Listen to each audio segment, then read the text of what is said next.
Now we have to talk about the units where MUX is less than PX. Like for 5, 6 and 7th unit, you can see here the MUX is less than PX.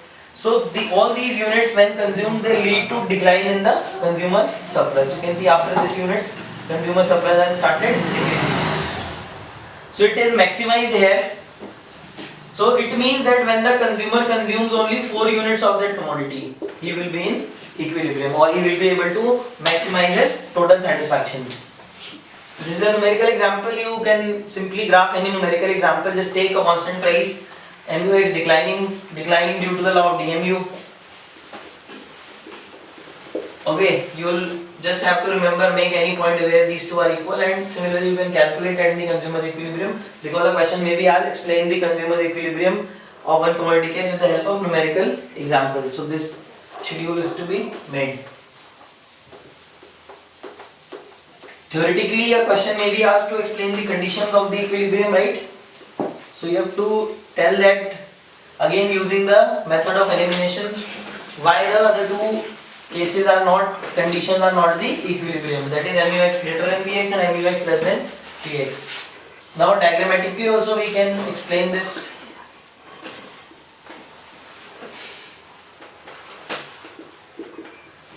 Taking units consumed on x-axis and MUX and PX on the y-axis. PX remains constant, MUX diminishes due to the law of DMU. This is the point of equilibrium where MUX is equal to PX. All these,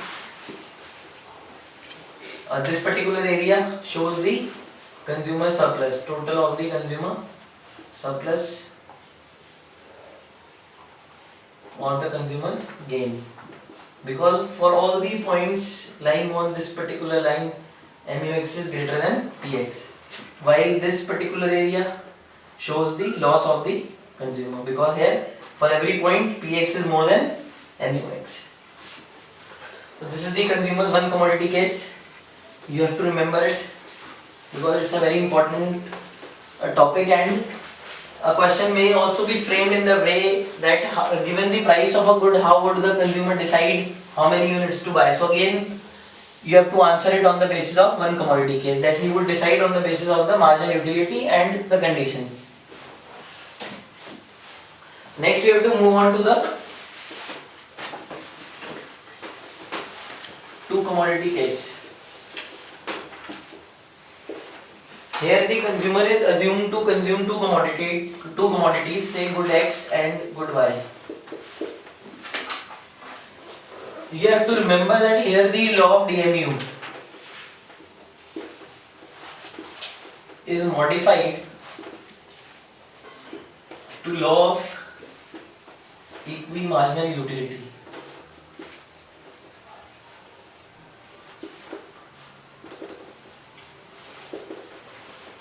This law of equimarginal utility, it is very important. Actually, it is the first condition of the equilibrium under the two commodity case. As you can see, equimarginal utility. So this law states that a consumer tries to allocate his expenditure in such a way that the utility per rupee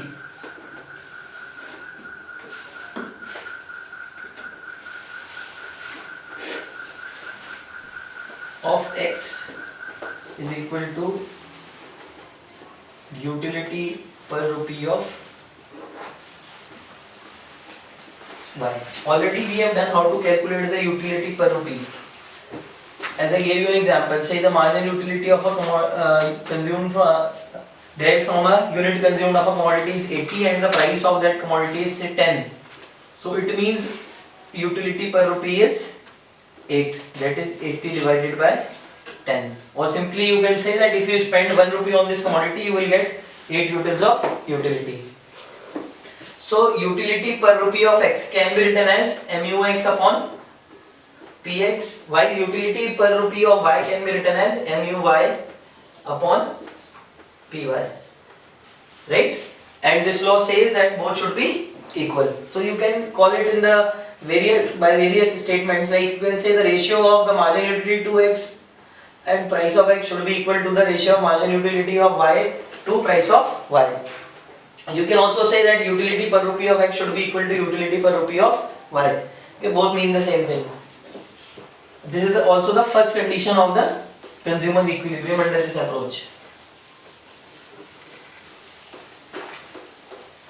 It actually means that the consumer should maximize the satisfaction which he can attain from x and which he can attain from y. Neither he should lose in terms of x, neither in terms of y.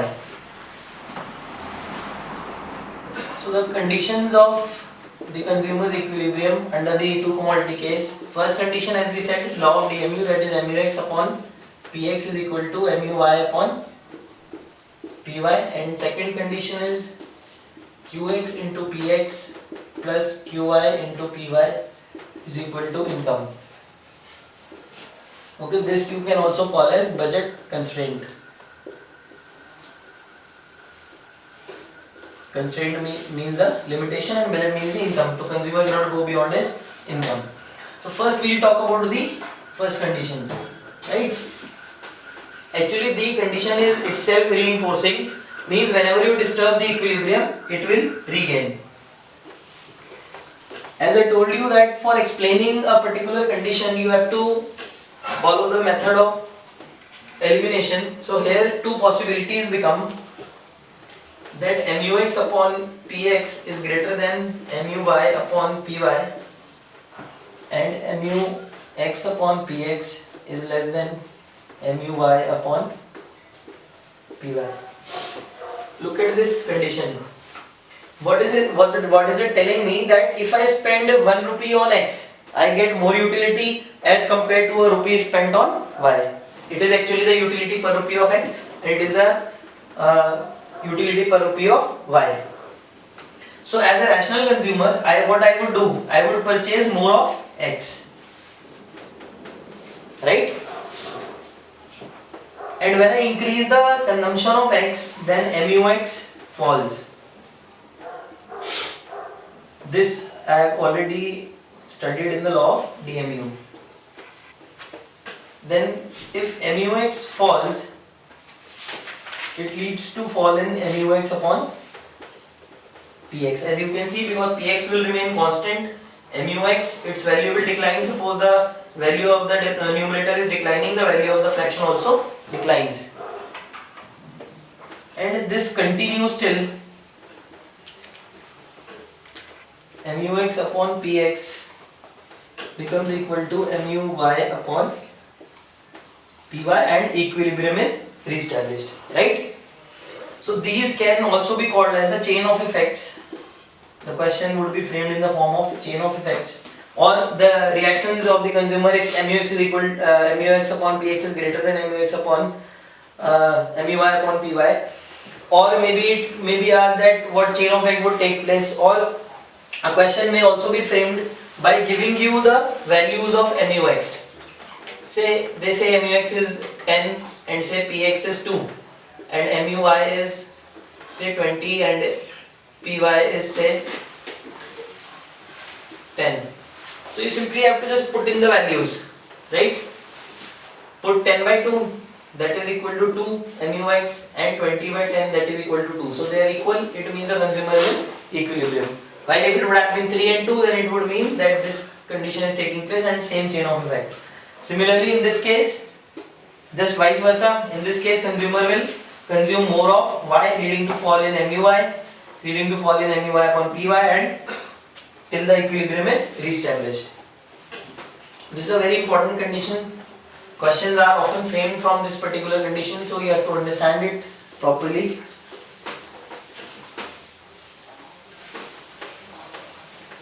Then moving on to the second condition of the equilibrium,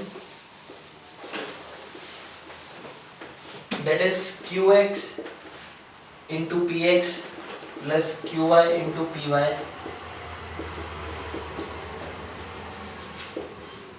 is equal to the income.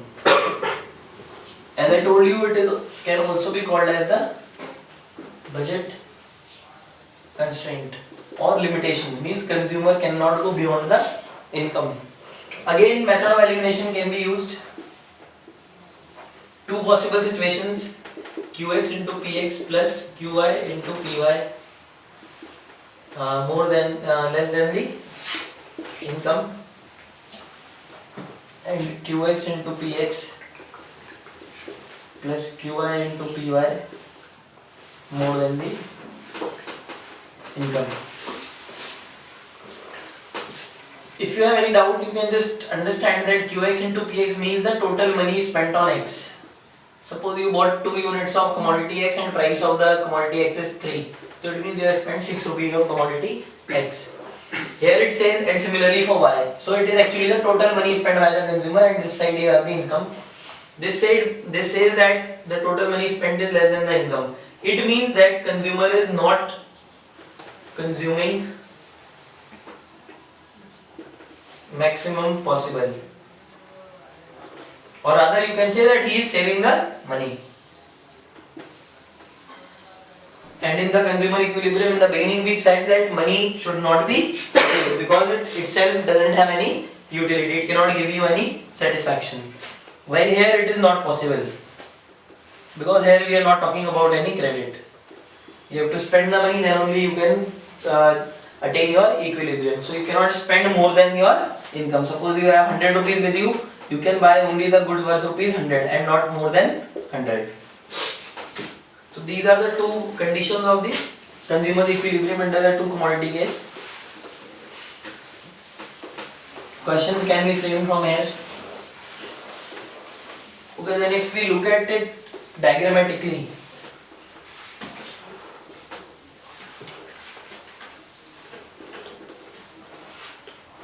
then you can name these axes R1 and R1 and O1. On one axis I show MUX upon PX, and on the other axis I show MUY upon PY. See, both of them would be decreasing. They would be decreasing because of the law of DMU. You must understand that law of DMU states that the marginal utility goes on diminishing. On this axis we can see that this is the point where MUX is equal to MUX upon PX is equal to MUY upon PY, and here the equilibrium is satisfied. At any point lying here, consumer would be in a condition of loss either in terms of X or in terms of Y. This is the diagram which shows you the consumer equilibrium under the two commodity case. Now we can also study it with the help of a schedule.